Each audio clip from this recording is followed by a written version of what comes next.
Ruth arrives at a caravan park in the dead of night, ready to shack up with boyfriend Tom and work through the winter. But when she discovers evidence of another woman having been in their caravan, a strand of red hair, lip marks on the mirror, she becomes obsessed with the possibility that Tom cheated on her. Director Claire Oakley takes these minimal elements and whips up a compelling, thought-provoking drama thriller in this assured debut. It starts with her well-observed characters.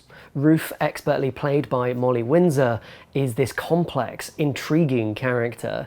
She's happy and playful one moment and then withdrawn or tempestuous and angry the next. Her time with Tom is an odd mix of child's play with lots of play fighting, shoving, giggling, and this performative, slightly put on sexuality.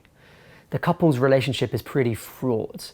Their sex life is frequent, but not satisfying for either of them, and they seem to have some kind of deep dysfunction there. There's an interesting energy to the scenes that they share, where Ruth is kind of happy when she's chatting to Tom, and then the moment that he leaves, the smile leaves her face, and she's obviously pulled into this world of insecurity. They've been in a relationship for about 3 years, since they were 15, and you get a sense that they've grown up with each other, but have also grown apart in quite a big way. And there doesn't seem to be much mutual interest holding them together.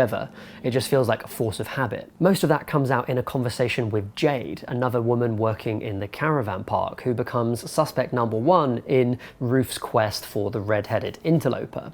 She has a bit of a reputation, according to Tom. It seems like rumours swirl around her for no other reason than that she's maybe a bit different to everyone else, and probably a bit sadder as well, it seems. Jade might be the other woman, but she's also the most interesting person for miles around, and so Ruth is instantly drawn to her. That's the setup for what amounts to being a psychological thriller, although there are some very interesting elements that are quite spoilery, so I won't go into them here.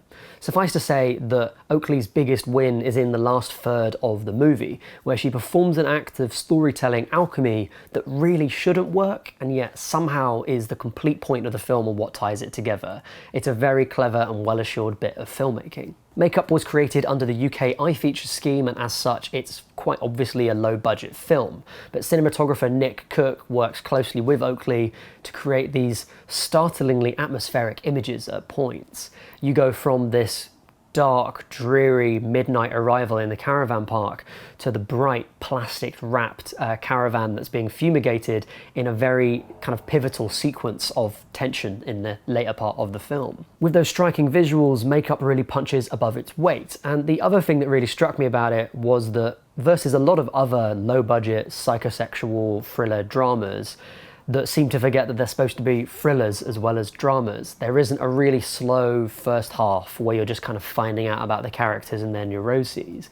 Instead, Oakley has a really good sense of the cause and effect between each scene, and so you really do feel like you're following quite a tight narrative thread over the course of the pretty scant runtime. That's pretty much it from me on makeup. I can't really go into more details without spoiling it, and I highly recommend that you go in blind on this movie, which you can see on Curzon Home Cinema, and for the first time in quite a long time, in the cinemas in the UK currently. One more thing that's interesting, although I think I'll probably have to talk about it later on in the year when it comes out, is the parallels between this and St. Maud. That's another film that's a debut feature from a young British female director, and it deals with similar-ish themes in terms of having a lot of sensory information in the film, a lot of visceral images, and being a thriller that has quite a lot of kind of social commentary on what it's like to be a young woman working a low-wage kind of dead-end job, and the escape into fantasy or away from bad mental health that takes place during the course of the narrative of the film.